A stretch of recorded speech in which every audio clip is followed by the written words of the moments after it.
Et bonjour à tous, j'espère que vous allez bien. On se retrouve pour cet épisode hors série dédié à une itinérance que j'ai le plaisir de vous présenter en partenariat avec Wise. Wise, vous le savez, c'est un des partenaires de la saison 2 du podcast Courir Mieux. Et parmi les choses qui m'ont donné envie d'essayer déjà l'an dernier et envie de perpétuer cette année, c'est les off et les itinérances. L'an dernier, vous retrouverez la vidéo en ligne, j'avais réalisé avec eux une itinérance en Chartreuse sur 2 jours, un beau week-end et je m'étais vraiment régalé. Et du coup, l'idée, c'était de répéter cette expérience cette année. Et cette fois, j'ai décidé que le projet serait un petit peu différent. Je vais vous expliquer pourquoi. Déjà, on va pas passer des heures ici, parce que le but, c'est d'aller en montagne, mais je vais juste d'abord commencer cette vidéo par vous présenter un petit peu le matériel que j'ai prévu d'emmener avec moi, comment est-ce que je vais l'organiser dans mon sac, comment j'ai fait certains choix par rapport à d'autres, et évidemment, après, on va aller en montagne et je vais vous emmener là où j'ai envie de vous emmener cette fois. Alors, la première chose qu'il y a à garder en tête, en fait, c'est où est-ce qu'on va. Parce que ça a été vraiment la source de réflexion depuis des jours, des semaines et des semaines. Mon projet numéro 1, je vous l'avais dit sur les réseaux sociaux, par exemple sur Instagram de Courir Mieux, je vous avais dit que je voulais faire la traversée des Bauges. J'ai envie de faire plusieurs traversées qui m'intéressent de manière générale en montagne. Et je voulais commencer par les Bauges parce que c'est pas extrêmement haut. En tout cas, les sommets où je voulais passer n'étaient pas extrêmement hauts. Et ce projet se dessinait super bien parce que la fonte des neiges a été plutôt précoce en montagne. Et en fait, il y a pas très longtemps, au moment où j'enregistre la vidéo, il y a environ 10-15 jours, il y a eu de grosses chutes de neige vraiment bas, jusqu'à 1300 mètres. Ce qui fait que là, quand j'ai re-regardé l'itinéraire il y a quelques jours, je me suis vraiment penché dessus. Ce projet-là, il n'était pas assez sécuritaire pour moi. Je trouve que c'était pas assez safe de partir sur la traversée des Bauges cette fois-là. Et donc, j'ai préféré un autre projet qui me tient à cœur et que j'avais en tête de refaire depuis longtemps. Je pensais pas le refaire si tôt. Et en fait, nous y voilà. J'ai envie de vous emmener là où j'ai commencé le trail.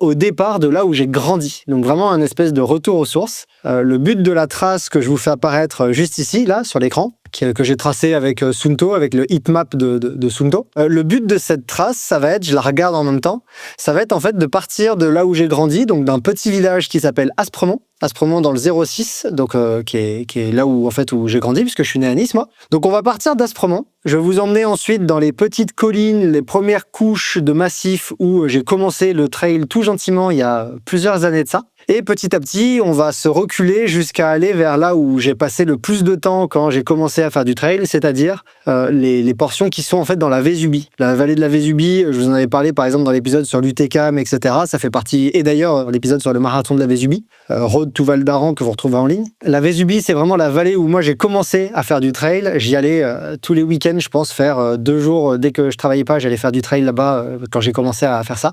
De la rando, du trail, c'est là où j'ai préparé le GR20 quand je l'ai fait en rando et également, etc. Et du coup, cette espèce d'itinérance là sur 2 jours où je vais partir de chez moi, aller jusqu'à la Vésubie, courir dans ces vallées, dans ces montagnes de la Vésubie et revenir dans les montagnes qui sont vraiment juste à côté de là où j'ai grandi, c'est vraiment pour moi un retour aux sources qui me tenait à cœur de faire maintenant que j'ai un peu progressé en trail et que je fais des distances plus longues que ce que je faisais avant. Et c'est là que j'ai envie de vous emmener et de vous montrer un peu à quoi ça ressemble là où j'ai commencé à courir. Donc là, je me suis mis sur une trace qui fait 84 km et 5400 mètres que je vais réaliser sur 2 jours.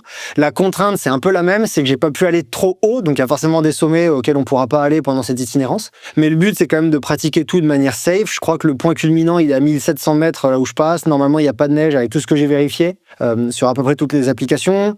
La météo est ultra clémente. J'ai regardé sur Météo Blue avec les prévisions multimodèles sur plusieurs jours. La météo va être super belle et extrêmement chaude, même pour la saison. À Saint-Martin-de-Vésubie, qui est un des lieux autour duquel je vais tourner, ils annoncent 25 degrés au fond de la vallée, donc il va faire vraiment chaud. Et vous allez voir, je vous explique ça parce que ça va conditionner un petit peu le matériel que j'emmène sur cette itinérance. Je vous propose de vous montrer un petit peu le matériel que j'ai prévu de prendre. Ensuite, je vous explique comment je le range dans le sac et après, on va faire le plus vite possible pour aller rapidement sur le terrain et que je vous montre ces belles montagnes. Donc, on va commencer par le textile. Alors déjà, dans quoi est-ce que je vais ranger tout ça? Évidemment, je vais partir avec le Sherpa Max de Wise, avec l'Open Quiver qui est déjà prêt avec les bâtons. Donc ça, c'est vraiment le sac que je vais emmener dans lequel je vais tout ranger. Je verrai quand je serai complètement équipé demain matin, parce que là, au moment où j'enregistre, j'ai oublié de vous le dire, mais on est à 24 heures, moins de 24 heures du départ. Je verrai demain matin, une fois que je serai bien chargé, si j'estime nécessaire de prendre la ceinture de Wise en plus avec moi, ou si au final c'est assez confortable comme j'ai prévu de charger le sac.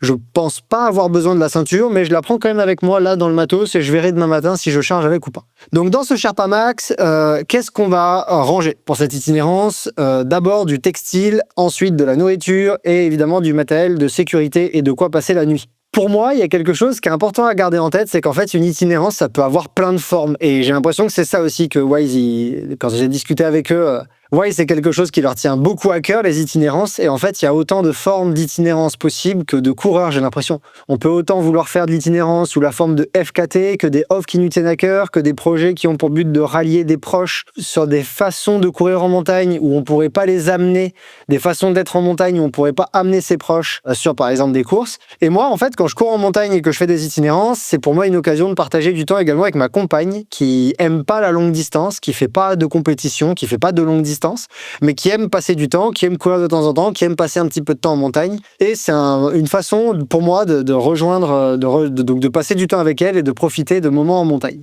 Donc moi, mon itinérance, la façon dont je vais la faire, elle est assez simple, c'est-à-dire que plutôt que comme Guillaume et Axel le font régulièrement, aller dormir dans des Airbnb ou des hôtels par exemple, moi je vais plutôt dormir en tente de toit avec ma compagne qui va me rejoindre le soir. Et comme ça, on va avoir du temps en bivouac le soir à profiter du lieu, quitte à retourner faire une petite balade autour de là où on va dormir, etc.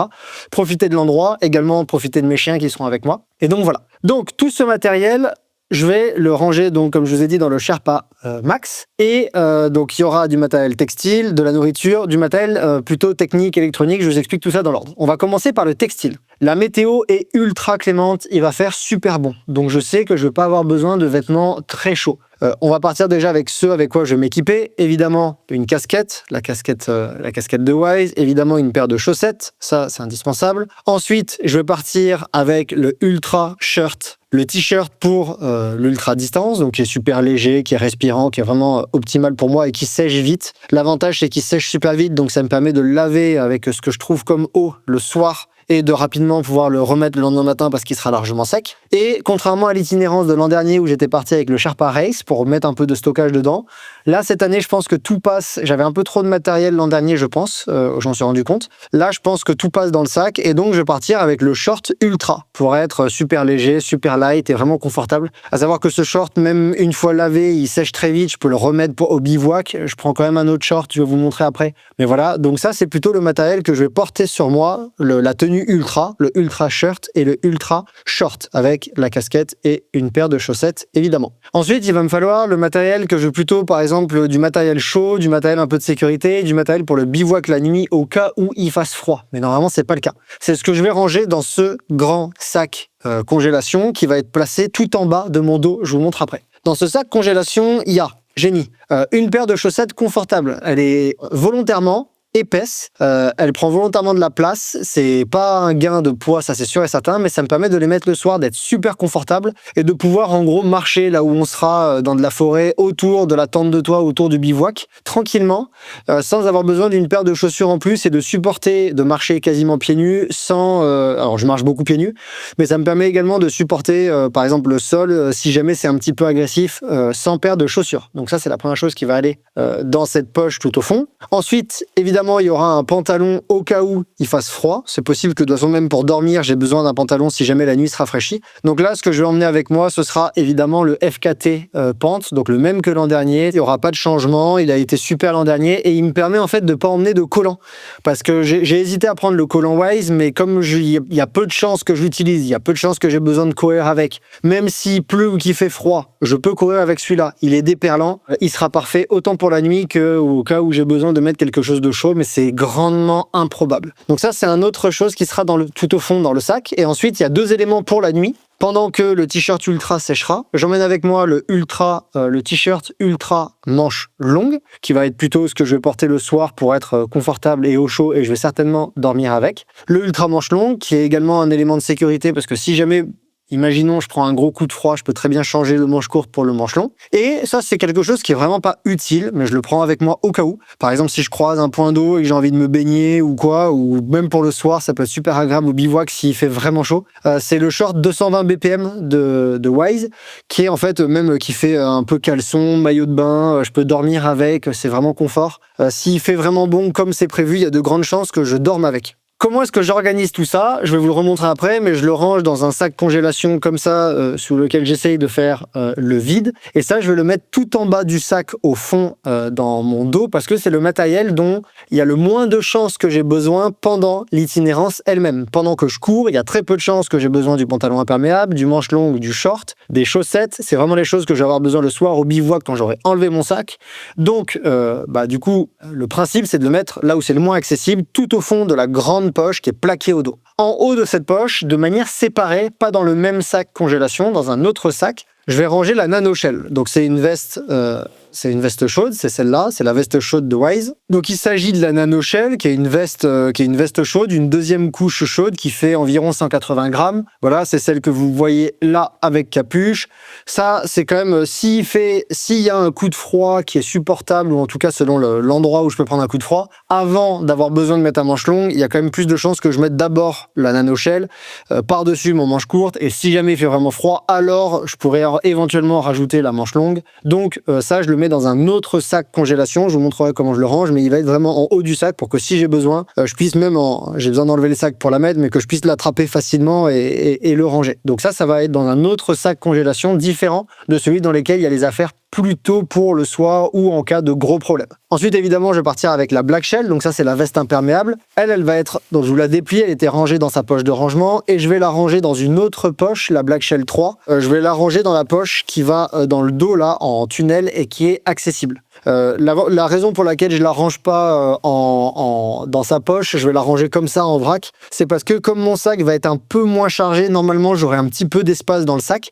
Je trouve que ça tient un peu mieux quand on range la Black Shell un peu en paquet comme ça, plutôt qu'en tube. Ça dépend du chargement, à quel point le sac est rempli ou pas. Donc ça, c'était pour la Black Shell 3, la veste imperméable, respirante, coupe-vent, etc. de Wise, qui va être vraiment un matériel de sécurité que je mette là dans mon dos, accessible sans enlever, parce que c'est possible que je le mette par-dessus le sac. Si jamais je sais que je la mets pas longtemps, je le mets par-dessus le sac, sinon j'enlève le sac si je sais que ça dure longtemps, par exemple, que je prends un gros orage. Donc je vais vous montrer après comment je la range. Donc ça va être pour tout le textile. Là, globalement, on a fait le tour des vêtements dont j'ai besoin et que je vais porter sur une itinérance de 2 jours, et il n'y a pas besoin de plus.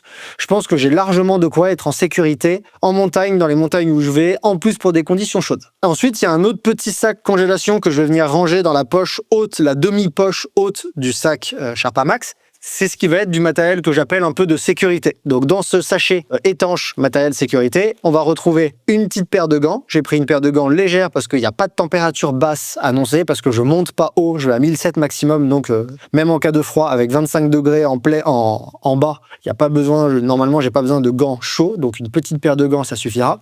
J'ai pas de portion nocturne, mais quand même je prends la frontale Gollum qui est également partenaire de la saison 2 du podcast, et du coup qui en plus de ça pour moi est la meilleure frontale du marché, donc j'ai pas trop de doute sur quelle frontale est-ce que je vais prendre pour cette itinérance. Elle est chargée au maximum, donc j'ai vérifié, il n'y a aucune raison que j'en ai besoin, donc vraiment avec une batterie pleine. Je peux faire le test d'état de la batterie en appuyant 3 fois dessus, ça clignote 4 fois, donc on voit que la batterie est évidemment bien pleine. Donc ça, j'ai pas besoin d'une deuxième frontale, mais par contre, je prends une deuxième pile qui est chargée à bloc au cas où j'ai vraiment un problème qui fait que j'ai besoin de frontale pendant longtemps. Là, avec 2 batteries sur la Gollum, je sais que je suis safe. Par sécurité également, dans ce petit sac sécurité, j'emmène une batterie de recharge. Moi, j'ai une batterie magnétique qui va avec Quadlock. Là, j'ai une petite batterie magnétique qui se colle et qui vient recharger mon téléphone. Je sais que j'ai 2 recharges de téléphone complètes. Ma batterie sera pleine au départ, donc normalement, et je le mets en mode économie d'énergie. Donc normalement, avec 2 recharges complètes, je suis vraiment safe. Dernière chose que j'emmène avec moi, c'est évidemment une couverture de survie. De toute façon, ça, je l'ai tout le temps avec moi, quelle que soit la sortie que je fais, une couverture de survie et une bande élastique au cas où je me fasse mal.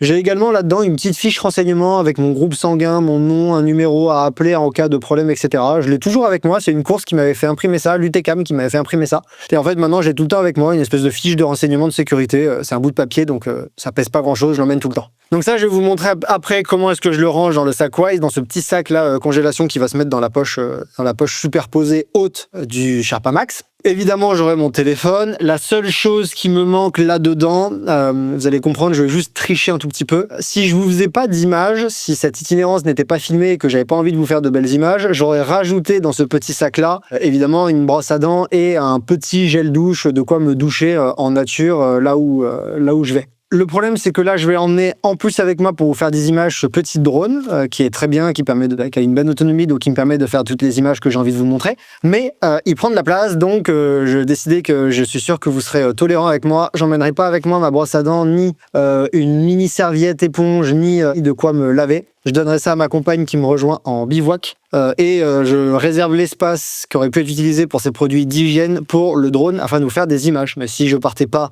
pour vous faire des images, j'aurais l'espace qu'occupe ce drone dans la poche haute du sac aurait été remplacé par du matériel d'hygiène que normalement on prend quand on part sur une itinérance. Là, on a traité le gros, simplement 2-3 choses en plus que je vais emmener. Je vais prendre ma ceinture de fréquence cardiaque parce que ça m'intéresse un peu de faire de manière rétrospective un petit peu ce que j'ai fait comme parcours. Je pars avec la Suunto verticale Solar parce que typiquement pour ce genre de grosse aventure, grosse itinérance, je veux être sûr et certain que j'ai pas de doute sur la quantité de batterie que j'ai. Donc je la prends elle avec la trace chargée dedans évidemment, avec surtout sa recharge solaire. Donc normalement, je suis sûr et certain qu'il y a aucun problème en termes de batterie. Également, je vais certainement avoir envie d'écouter un peu de musique, donc je vais partir avec mon Suunto Wing, qui est le casque à conduction osseuse de Suunto. J'ai décidé de prendre celui-là parce que par rapport au Sonic, que j'utilise aussi beaucoup, il a un peu plus d'autonomie. Donc je vais plutôt miser sur l'autonomie.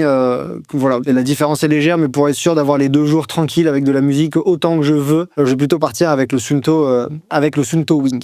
La dernière chose pour moi, donc je vais également prendre évidemment mes lunettes de soleil et globalement en fait là j'ai fait le tour de ce que je veux emporter, mon téléphone portable évidemment, et là en fait j'ai fait le tour de ce que je vais emporter. La dernière chose qu'il faut que je précise, c'est l'alimentation, parce que forcément quand on va faire, là ça va peut-être me prendre 2 fois 7 heures, 2 fois 8 heures, je sais pas trop, j'ai pas encore regardé le temps que j'allais mettre. Il va falloir que j'emmène de l'alimentation. Alors je vais pas vous détailler exactement l'alimentation que j'emmène là-dessus. Peut-être que si ça vous intéresse, vous pouvez mettre un commentaire sous la vidéo et je vous explique, mais c'est pas le but de cette vidéo de vous expliquer ce que je vais manger précisément. Je vais manger beaucoup, ça c'est sûr, et je fais pas de concessions sur le poids. C'est-à-dire que j'ai déjà fait un peu des concessions sur du matériel pour optimiser ce que j'emmène, à part la paire de chaussettes. Mais là, en plus, avec le matériel Wise qui est ultra léger, j'ai déjà gagné des grammes. Mon but, c'est vraiment de m'alimenter beaucoup parce que de manière générale, pour le trail et également pour ce que je prépare, c'est également une itinérance, c'est également un bon moyen de passer du temps en montagne et de tester des choses. Donc, je vais manger beaucoup. Je vais prendre plein de gels. Donc, je vais prendre plein de gels. Les gels Endurance, parce que moi, c'est ceux-là que j'utilise. Donc ça, j'en prends plein. J'en prends plein de différents goûts. Là, j'ai des goûts neutres, j'ai du goût fraise, du goût citron, le goût tropical qui est incroyable, le goût orange. Bref, j'en ai pris plein. Mais je vais quand même faire une petite concession parce que si je prends autant de gel que ce que je... Ah oui, je vais prendre également un gel caféiné. Mais je vais quand même faire une petite concession. Enfin, je vais utiliser également un produit qui est un peu optimisé parce que si je prends que des gels qui ont déjà une certaine quantité d'eau dedans, je vais vraiment m'alourdir. Et en termes de volume de rangement, je vais vous expliquer comment je range toute cette nourriture après dans le sac parce que c'est bien malin. Ça risque de prendre trop de place. Je vais également emmener énormément, je pense, de petits sachets individuels de poudre à boisson Endurance. Et en fait, ça, je vais les utiliser comme du gel.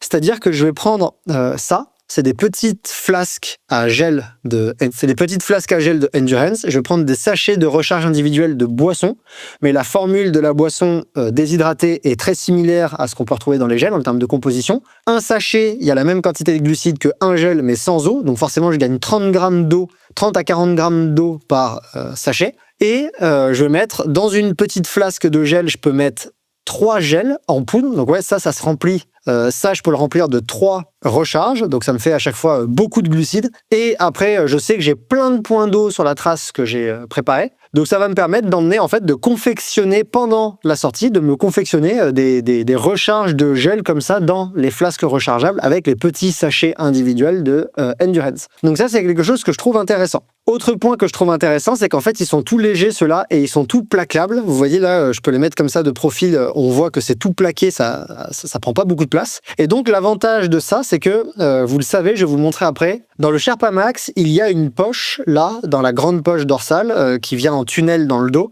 Il y a une petite poche secrète cachée qui a pour but d'accueillir une flasque supplémentaire. Moi, je sais que là, sur quoi je pars, j'ai pas besoin de flasque supplémentaire. 1 litre d'eau, ce sera largement suffisant. Du coup, ce que je vais faire, c'est que je vais utiliser cette poche pour ranger, cette poche à flasque, et je vais l'utiliser pour ranger en dessous plaqué à mon dos entre les vêtements et la veste imperméable. Je vais venir ranger dans cette poche plein de gel et de recharge. Également, dans les sacs congélation, je vais en ranger un petit peu là où il y a de l'espace parce que je vais comme ça grappiller un petit peu de place. Mais voilà, c'est une astuce pour ranger de l'alimentation facilement. Si vous n'avez pas besoin d'1,5 litre d'eau, moi je sais que je passe par plein de points d'eau, donc je suis tranquille au niveau de la flotte. Si vous n'avez pas besoin de ça, cette petite poche-là, en fait, dans le dos, qui est un peu cachée avec une bande élastique qui vient la fermer au-dessus et qui est vraiment dans le dos, ça peut permettre d'emmener plein d'alimentation. La dernière chose que j'ai oublié de vous dire, c'est en termes de chaussures, avec quoi je pars. Et là, cette fois, je pars avec mes chouchous. Je pars avec les Merrell Agility Peak 5. Parce que ça, sur de la longue distance, c'est vraiment, c'est mes chaussures préférées, celles-là, je pense. Et en tout cas, je sais pas si j'ai une paire préférée avec les tests que je réalise. J'en ai peut-être plusieurs. Mais celle-ci, c'est vraiment les chaussures que j'utilise le plus souvent possible parce que je les adore. Donc, je pars avec les Agility Peak 5. Mais ça, c'est du bonus. Ce sera à mes pieds, donc on s'en moque. Ce que je vous propose, c'est que là, je vous montre rapidement en accéléré comment est-ce que je range mon sac et on part en montagne directement.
Et ça y est, on est jeudi 1er mai, vous entendez? C'est en train de sonner, il est 7h05. Je suis à Aspremont, le petit village que vous voyez là-haut, tout petit là. C'est exactement là où j'ai grandi jusqu'à mes 24 ans avant de bouger dans la plus belle ville du monde, à savoir Grenoble. Alors c'est pas ultra sexy là où je vous montre, c'est pas l'endroit le plus beau du monde, mais c'est là où j'ai grandi. Et c'est le départ de là où j'ai commencé le trail, ou la plupart de mes trails, avec le Mont Chauve juste ici là, par lequel on va repasser demain. Donc on commence, il est 7h05, à la montre, la Suunto est chargée, le parcours est chargé, tout est bon. J'ai le sac qui est bien rempli, je sais pas si vous voyez, mais je suis quand même bien chargé. La petite différence, c'est que peut-être on pourra pas dormir là où je pensais qu'on pouvait dormir ce soir. Donc il y a peut-être juste ça qui va changer en termes de planning et de comment on va voir les choses. Peut-être qu'il faudra que je redescende jusqu'à Landosque au lieu de dormir au col d'Andrion. C'est peut-être pas possible, on est en train de se renseigner et de confirmer avec quelqu'un de local qui nous a dit que c'était compliqué d'aller jusqu'au col d'Andrion et d'y dormir. Donc on va voir, ça fait que cette première étape, elle va peut-être être pas mal plus longue, de 14 bornes de descente en plus que prévu, donc je me chargerai encore plus, mais je pense que je peux faire passer 2 flasques dans le dos, comme ça j'ai de la recharge d'eau. On verra tout à l'heure. Allez, c'est parti.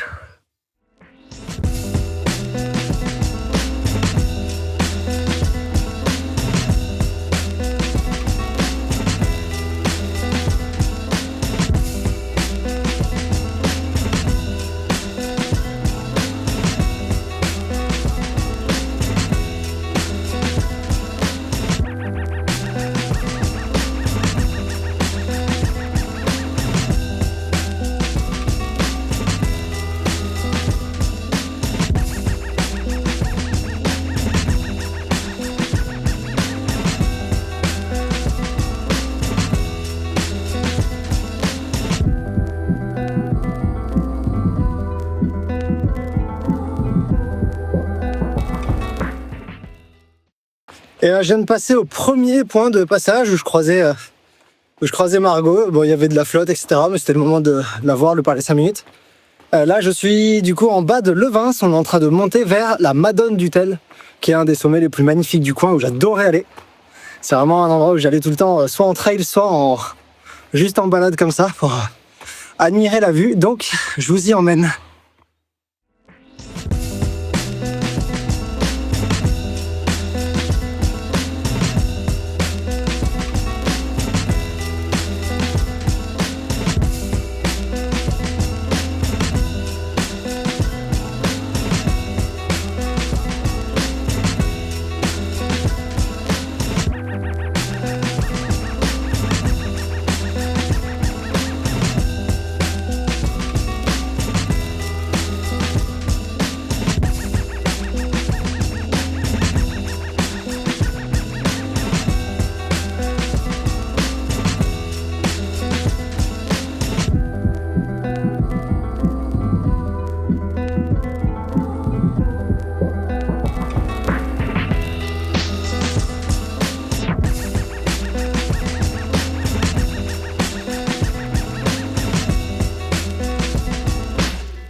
C'est pas facile les journées au bureau.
Là, du coup, on est à la Madone du Tel, un des points les plus beaux, des spots, des points de vue les plus beaux qu'il peut y avoir dans le 06. Je trouve c'est incroyable avec la cathédrale là derrière, toutes les montagnes de la Vésubie derrière. Donc voilà. À partir de maintenant, j'attaque une grosse portion tout seul qui fait à peu près 28 km avec 14 de montée, 14 de descente. C'est sûr qu'on peut pas dormir là où on voulait dormir, qui est à la moitié. Donc 14 km montée. Donc je vais faire les 14 montées, puis après la descente jusqu'à la Vésubie. Et là, on ira dormir dans un petit Airbnb qu'on a trouvé. Allez, je vous montre un petit peu à quoi ça ressemble par là-bas, parce que c'est pas moche non plus. Du coup, la petite particularité, c'est que je suis reparti encore plus chargé que je l'étais. Parce que, vous voyez, j'ai une flasque là et j'ai dû en rajouter une dans le dos. Donc le sac, je vais pas tarder à l'ouvrir parce que là, je l'ai bien tendu. Parce qu'en fait, il n'y a pas d'eau pendant ces 28 bornes. J'ai quasiment pas 2 points d'eau. J'en ai un quasiment à la fin, peut-être à 25 km. Donc je suis parti avec 4 flasques pour être safe. Parce que dans la Vésubie, là, il commence à faire super chaud. Là, ça monte vers les 20. Ça monte vers les 22, 23 dans la plaine. Donc voilà, le sac est bien chargé. Du coup, la petite particularité, c'est que je suis reparti encore plus chargé que je l'étais. Parce que, vous voyez, j'ai une flasque là et j'ai dû en rajouter une dans le dos. Donc le sac, je vais pas tarder à l'ouvrir parce que là, je l'ai bien tendu. Parce qu'en fait, il n'y a pas d'eau pendant ces 28 bornes. J'ai quasiment pas 2 points d'eau. J'en ai un quasiment à la fin, peut-être à 25 km. Donc je suis parti avec 4 flasques pour être safe. Parce que dans la Vésubie, là, il commence à faire super chaud. Ça monte vers les 22, 23 dans la plaine. Donc voilà, le sac est bien chargé.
Et voilà, je viens d'arriver au point culminant de la journée d'aujourd'hui, le col d'Andrion, qui est à 1680 mètres, 1700 mètres, qui est pas très loin des Granges de la Brasque. Col d'Andrion, c'est un endroit qui est absolument magnifique, j'adore cet endroit. On peut y monter en voiture, c'est vraiment top. Si jamais on veut bivouaquer ou quoi, c'est vraiment magnifique. Là, je vais entamer une grande descente. Donc d'abord, je vais aller jusqu'aux Granges de la Brasque, ça s'appelle. Et ensuite, je vais descendre jusqu'à Lantosque, là où je vais retrouver Margot, pour après aller dormir quelque part, parce que la journée commence à être bien gourmande. Donc là, depuis Aspremont, je suis à 40 km et 2700 mètres. Donc ouais, ça commence à faire une belle journée. Il me reste que 2 flasques d'eau. J'ai bien fait de prendre de l'eau en rab parce que sinon ça aurait été compliqué. Voilà. Et ben, je vais vous montrer un petit peu la descente, mais il y a 14 bornes de dénivelé négatif, c'est pas le plus funny. Donc on se retrouve peut-être plutôt en bas.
Et voilà pour aujourd'hui.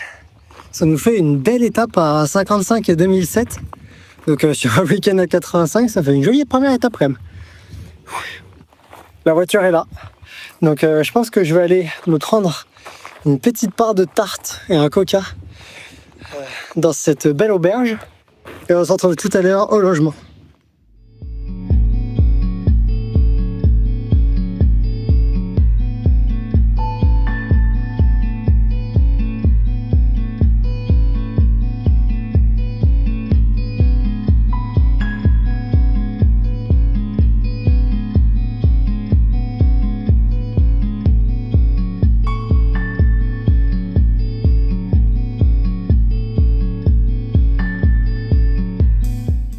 Donc là on est au Siouquet après une bonne nuit de sommeil. Je me suis même accordé une petite heure de sommeil en plus parce que j'étais quand même un peu cassé après les 55 bornes d'hier. On a la petite auberge où je me suis arrêté, exactement là où je me suis arrêté hier. On a passé une bonne nuit au logement, c'était quand même vraiment sympa. Ça fait du bien. Et du coup, là, c'est parti pour l'étape d'aujourd'hui. Il est 7h50 exactement. Il y a 35 bornes, à peu près 38 bornes et un peu de dénivelé. Je sais pas exactement combien parce que j'ai un petit delta. J'ai eu un bon delta quand même hier entre le dénivelé annoncé sur la trace Sunto et le dénivelé réalisé. Il y avait quasiment 500 mètres d'écart. Donc voilà. Allez, on va direction le col de Porte, premier endroit, premier lieu de passage du jour. Aujourd'hui, c'est une étape un peu particulière. Par contre, il y a beaucoup de dénivelé positif, pas beaucoup de négatifs. Puisque je remonte vers là où j'ai grandi, donc le village d'Aspremont, qui est en hauteur. Donc on va avoir des jolis points de vue. Tout va être un peu plus bas que la veille. Je pense qu'il y aura quand même beaucoup moins de passages aériens. Il y aura quand même beaucoup moins de passages aériens avec du vide et tout, comme c'était hier. Du côté du Crot du Tel, etc. où c'était vraiment magnifique. Mais on va quand même avoir de beaux paysages, ne serait-ce que le Ferrion, etc. C'est des vues à couper de souffle, donc ça va être très sympa. J'essaie juste de bien avancer le matin tant qu'il fait bon parce qu'il prévoit de belles températures. Et justement vers le Ferrion, etc. c'est bien exposé, donc je risque d'avoir bien chaud. Donc mon but c'est quand même de profiter là de... Je suis pas parti très tôt, mais de profiter un peu des heures fraîches pour avancer, avant que ça devienne trop chaud.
Donc ça y est, je viens de passer au col de la Porte, exactement. Je suis en train de monter vers la cime du Roccassera. Le prochain point que je me suis noté, c'est le Férillon, qui est environ à 10 km. Donc là, j'ai 2 ascensions, une première qui est pas très longue, jusqu'à la cime du Roccassera. Et après, une descente, une remontée au Férillon. Et après, j'ai une longue partie allongée de la crête et remonter très légèrement pour arriver au col Châteauneuf-Villevieille, qui est un des derniers points où je pourrais prendre de l'eau. Là, j'ai bien rechargé avec une flasque supplémentaire, parce que j'ai un long moment sans eau. Et après, ouais, jusqu'au col, ça va tranquillement le faire. Voilà. Allez, je vais vous montrer ça parce que là, la vue, elle va commencer à être sympa. On sort un peu de la forêt, on remonte sur des crêtes. Ça devrait être joli.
Et voilà, la cime du Roccassera est passée. Alors, je vous avoue que de mémoire, après, ça fait longtemps que je ne suis pas revenu et c'était quand je commençais le trail. Peut-être que j'ai été plus vite impressionné. Mais j'avais quelque chose d'un petit peu plus brutal en tête. Ça me faisait presque peur, cette cime du Roccassera. Enfin, peur. Je me disais que ça allait être une belle promenade à grimper. Et en fait, ça s'est fait super vite. Bon, et ben écoutez, prochaine étape, la cime du Férillon, vers laquelle je suis en train de me diriger, qui a 7 bornes à plat, qui est à 7 km, il y a environ 3-4 de descente, puis après on va remonter doucement. Je vais vous montrer ça.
Et voilà le Férillon, avec sa cabane à pompiers, enfin son centre d'observation précisément.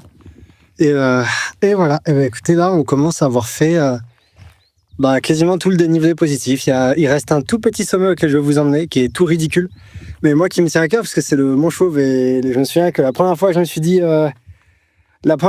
allez, je fais du trail, je vais faire une sortie longue, j'étais monté à ce Mont Chauve, et maintenant c'est vraiment devenu une sortie ridicule, mais à l'époque c'était loin pour moi, je trouvais ça. Ouais, c'était une des premières sorties. Donc on va descendre là, déjà j'ai au moins j'ai 10 km jusqu'au col de Châteauneuf, qui se situe au-dessus de Tourette-Levens. On va descendre dans Tourette-Levens, et là après on va monter jusqu'au Mont Chauve. Je vais vous montrer un petit peu tout ça, mais d'abord je vais un petit peu me ravitailler au. Bon, j'ai encore 1 litre d'eau, mais je vais un peu me ravitailler au col de Châteauneuf-Villevieille. En attendant, je propose de regarder un peu la vue, et je vais vous montrer juste où est-ce qu'on était hier quand même. Alors on l'aperçoit à peine, mais juste ici, là, vous avez un petit plateau, et c'est la Madone du Tel où on était hier. Et du coup, les arbres cachent le reste de la vue. On a fait toute une grande boucle depuis juste là-bas, en face, dans toutes les montagnes au-dessus de la Vésubie, pour revenir par là-bas, du coup, depuis un peu le nord de la Vésubie, mais pas le nord-nord, parce qu'on n'est pas allé jusqu'à Saint-Martin-de-Vésubie, etc. Voilà. Allez, on descend, et on se retrouve certainement au col de Châteauneuf.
Je viens de passer le col, je suis en direction de Tourette-Levens.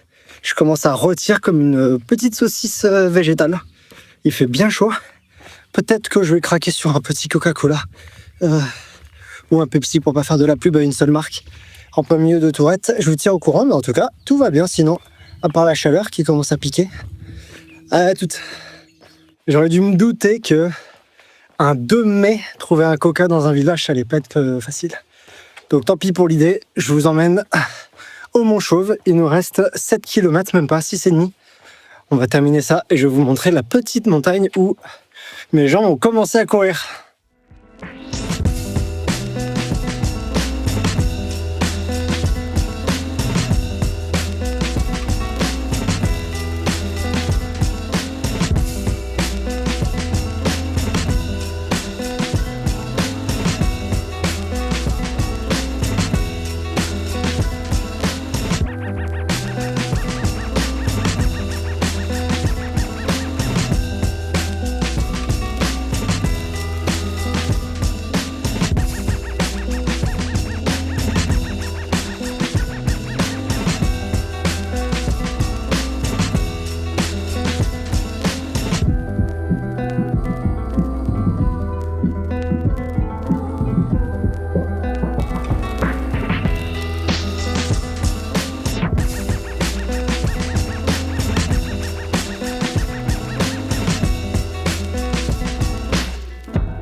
Ben voilà, on y est. Le dernier sommet auquel je voulais vous amener, qui est le Mont Chauve. C'est un tout petit sommet, comme vous pouvez le voir là, il n'y a pas grand chose, il n'y a pas une super vue. On a une petite vue mer là-bas si on se décale un petit peu. Mais il n'y a pas grand chose, mais c'est vrai que c'est là où je suis venu le plus souvent, je pense, quand j'ai commencé à faire du trail, puisque ma famille habite vraiment pas loin et c'est là où je suis venu un peu débuter. Là, vous avez derrière vous, de là où on vient là tout à l'heure, le Férillon. Et juste là, c'est celui-ci là, le Férillon. celui-là. Et derrière, si vous avez de bons yeux, vous verrez la Madone, etc. où on était hier. Mais là, je pense que vous n'arriverez pas à le voir. Et ben, j'ai 35 bornes et 2500 mètres au compteur. Donc avec les 55 d'hier, ça commence à faire une belle itinérance sur 2 jours. On s'est bien amusé, on s'est bien promené. Ça, c'était vraiment sympa. Je pense qu'on va s'arrêter là, si ça vous va. Je vais encore vous montrer 2-3 images, mais il me reste 3 km pour rentrer au point de départ exactement. Et il y a beaucoup de routes, il y a 1 kilomètre de petites montagnes, et après il y a beaucoup de routes, il y a 2 bandes de routes, donc c'est pas ultra beau. Je veux quand même vous montrer 1 ou 2 images parce qu'il y a des petits points de vue sympas. Mais voilà, je vous remercie d'avoir regardé cette vidéo jusqu'ici. Personnellement, c'était un vrai plaisir de vous emmener dans les montagnes où j'ai commencé le trail, dans cette Vésubie que j'aime tant.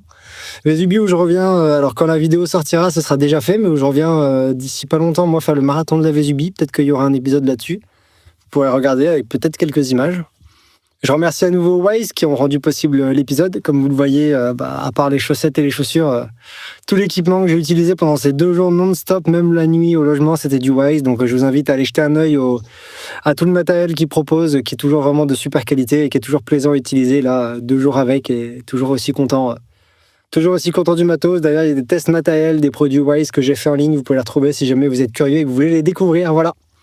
Moi, c'était vraiment cool de passer tout ce temps avec vous. J'étais très content de refaire ça. Je vous invite à vous abonner à ma chaîne YouTube, à ma chaîne Instagram, Courir Mieux. Vous pouvez également vous abonner au compte Instagram de Waze.